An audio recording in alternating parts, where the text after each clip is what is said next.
On this episode of Redlit, pedestrian walkway. What do you mean I can't drive my car? Restaurant employee amuses himself. Delights me and my kids. I demand to be put in a seat that is able to recline. Was told to actually read the policy. So I did. Sorry ma'am. Of course your son can try the 7M shoe hot sauce. Pedestrian walkway. What do you mean I can't drive my car? I've been a mechanic my entire working life so far, and this is one of my favorite experiences. I had a customer come in complaining about a vibration. I put the vehicle on the lift and checked the front end. I found a nearly broken tie rod and a faulty rack and pinion.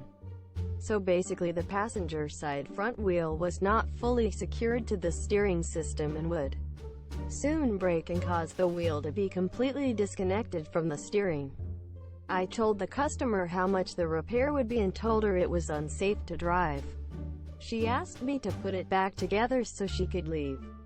I told her that I could not do that because if it broke after I let her leave, I could be held liable. She started yelling and screaming about calling the cops and suing me and how her cousin's brother knows a guy who's related to the chief of police and I'll be arrested. She calls the police and they come out. I show the officers the vehicle and they understood the safety concern. They told me to just put the car down and let her leave. I did and even made her sign a statement declining crucial safety repairs.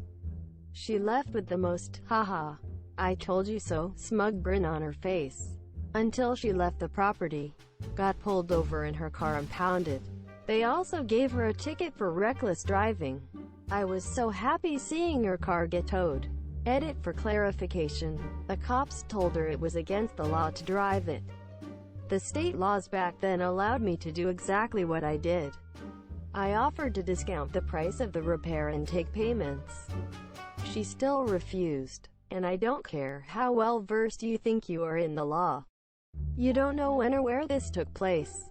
And no, I won't tell you what state I am in, because I have already had several people message me saying they are going to try and find my shop just to harass and blast me.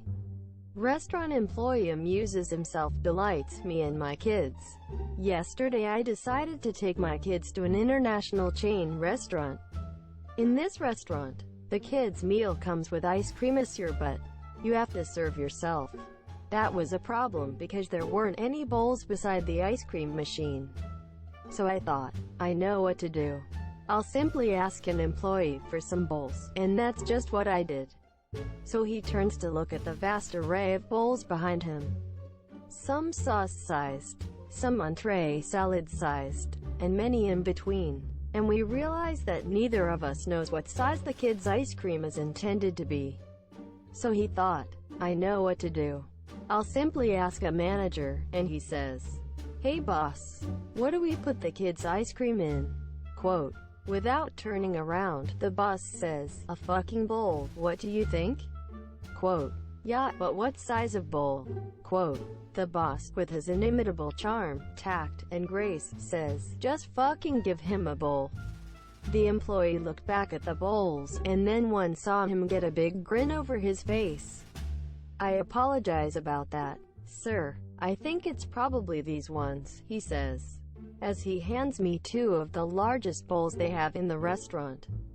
Practically giggling with glee, my children were similarly delighted.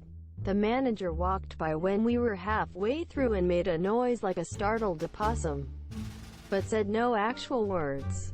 Definitely going back there. I demand to be put in a seat that is able to recline. A few years ago I was on a flight from LA to Singapore.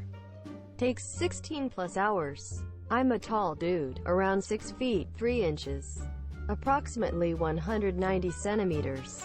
So I don't fit very well in economy class seats. On most planes my knees are often very close or right up against the seat in front of me. This makes it impossible for the person in front of me to recline their seat, which usually isn't a problem once the person in front of me sees how cramped I am in those tiny seats. However, for this particular flight, the man in front of me was not having it. He tried to recline his seat, but couldn't because my legs were there. He turns around and sees what's happening and asks me something along the lines of, "Do you mind letting me put my seat back?" Quote. I respond with, "I wish I could, but I physically can't.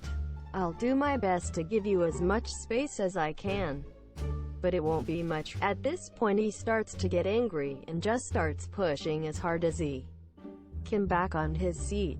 Needless to say, this was not particularly pleasant for me. I ask him to please stop, and he says, "I'll stop when I can put my seat back."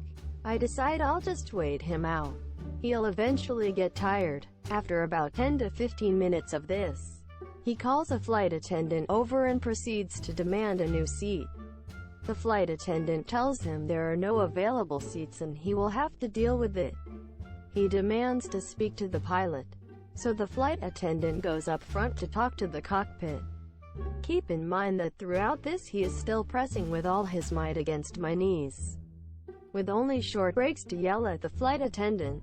After a couple of minutes, the co-pilot, he wanted to speak to the pilot and wasn't happy about this, comes back and tries to explain to the man that he can't change seats because there are no other coach seats free. The man continues to demand a seat that is able to recline. "Give me an upgrade. This is unacceptable," making a scene, etc. The co-pilot finally gives in and says while looking at the man, "Sir, would you like to sit up in business class?" Quote. The man stands up and mutters something similar to, "Fucking finally," to which the co-pilot responds, "Sir, sit down. I wasn't talking to you." He turns to me and repeats, "How would you like a seat in business class?" Quote. I have, to this day, never seen someone as furious as the man as I walked past him to my new business class seat with free drinks. Was told to actually read the policy, so I did. I work for an office and we have an 8-week busy season with mandatory overtime, 12 to 14 hours per day. During this time, the company agrees to reimburse us for dinner, up to $13 per meal. We just have to submit a claim with our receipts at the end of the busy season. And NBSP food options around my work are great, so I usually brought my dinner from home. But sometimes I was too tired to cook after a long day, so out of the 8 weeks, I purchased maybe 10 meals. 3 of those meals I spent $13.50, going 50 cents over the limit. This resulted in a whopping $1.50 overage, which my manager said it was no big deal and that I could include on my expense claim this year. He signed off on it and everything. And NBSP. A few days after I submitted my report, head office emailed me saying they rejected my expense claim and that I could resubmit after I removed the $1.50 overage. I wrote back saying my manager was fine with the $1.50 overage and even signed off on it. And they responded by telling me that they do not allow overages under any circumstances, that the $1.50 must be removed or they wouldn't approve any of my meal expenses. They ended their email with the advice that I should actually read the company policy next time. And NBSP. Fine. They were right and I was wrong. So I decided I'd read the policy very thoroughly before redoing my expense claim this year. And NBSP. Yes, the policy clearly stated $13 per maximum on purchased meals. Oh, and what's this? The policy also allows a $10 per diem for meals you bring from home. And NBSP. I very happily removed the $1.50 overage and added an additional $300 for the 30 meals I brought from home. And NBSP. I should read the company policy more often. And NBSP. Sorry ma'am, of course your son can try the 7M shoe hot sauce. I work in a hot sauce store in a busy outlet mall. We're a well-liked locally owned business and have many loyal return customers. But at this particular location we also get a lot of tourists who are curious about our challenge items, or Hot Ones products. We have a large variety of samples available every day, literally like 100 hot sauces. 50 plus barbecue wing sauce is just out on the table and we can pull another 50 plus bottles or so from the fridge if one's open. Every so often we get people who come into the store and ask to try the hottest sauce. They love jalapenos in their burritos and have eaten habaneros straight and they're ready to enter the ring, swallow some sauce, and gain the admiration of a couple friends and bystanders at the cost of a stomach ache. We usually try to guide them to the 10th hottest sauce in the store, burn them with it, and move on to something mild or medium suited to their taste. Today, while I was selling items to people who were actually paying for things, a 10 or so year old boy enters the store. I always get wary when children enter the store alone because it is full of glass bottles. They usually dart straight for the shelves and pick something up, but this child came barreling towards me like a bullet. While I make change for the couple buying some sauce, he calls out to me, "Excuse me," quote, in a horrendous whiny pitch. I ignore the rude interruption and continue my conversation with my customers.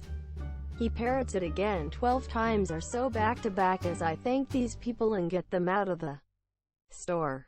Finally, I turn to him. "How can I help you?" Quote, "Where the fuck are this kid's parents?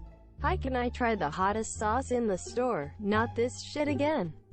I am not dealing with this. Not with a 10-year-old kid." I explained to him that the hottest sauce on the table is Hellboy. Right hand of doom, monsieur. It's spiked with a 6.66 million Scoville extract. And honestly, if you're not experienced with this kind of stuff, more than just a tiny bit can really mess up a good part of your day. Take my word for it. I explained to him he has to be 19 years old to try it and sign a waiver, which is bullshit. But I'm off in 30 minutes, so fuck this kid, and instead guide him to a tasty fermented habanero that he coughs his eyes out on before explaining to me that he could handle the right hand of doom because his dad eats spicy peppers with him all the time. "Okay," I say. He leaves. Thank God. 15 minutes later, I'm interrupted by another customer, this time a gigantic woman in a blue blouse. She sat next to my sample table like a giant blueberry, blocking up 20% of my floor space. "Excuse me." Apple doesn't fall far. The customers I'm with are polite and excuse me to speak to her. "You didn't let my son try the sauce." Quote, I explained to her that it has extract in it several hundreds times hotter than anything he has ever eaten and that it can cause him severe discomfort and that I will not let him try it in my store. I explained that she is free to purchase the sauce and have him try it at home if she so wishes. She explains to me that she married a Mexican man and that I wouldn't believe the things we ate in New Mexico City, where he grew up. When I asked what they had eaten there, she told me, things hotter than anything we have in the store. At this point her daughter interrupts our conversation. "I shit you not, excuse me." What? I'm getting annoyed. I was annoyed from the second I saw the kid, and now he's back 20 minutes later with 3 of him is here. "Why do you sell Valentina? It's not even a hot sauce." Jesus Christ, aren't you from Mexico? It says fucking salsa picante on the goddamned bottle. It's $5.50. I'm off at 6. I've had enough. How about this? You can try the sauce and if it's as mild as you think, I'll let him try it. She agreed and grabbed her sample stick. I reached for the right hand of doom and unscrewed the cap. Its nuclear aroma sending memories of aches to my stomach. As she goes to dip the stick into the sauce, I warn her to only take a small amount. She grins at me and dips the stick all the way into the sauce. Trap card, bitch. She slaps it into her mouth. Immediately she looks uneasy before she throws herself into pure agony. She is coughing, swinging her head back and forth, trying desperately to speak, but she cannot muster any words. She dropped her sample stick in all the chaos. After a solid few minutes of coughing and dry heaving, she manages a single word. Water. I explained to her that water won't help her now. My relief walks through the door just in time to witness the finish. She tells me that the only reason she is coughing is because it went down the wrong pipe. She then immediately vomits into our garbage can. She apologizes for spitting up, like she didn't just rocket launch half a liter of chum into my trash can, and then leaves without saying anything else. I tossed out the trash with a smile on my face and clocked out.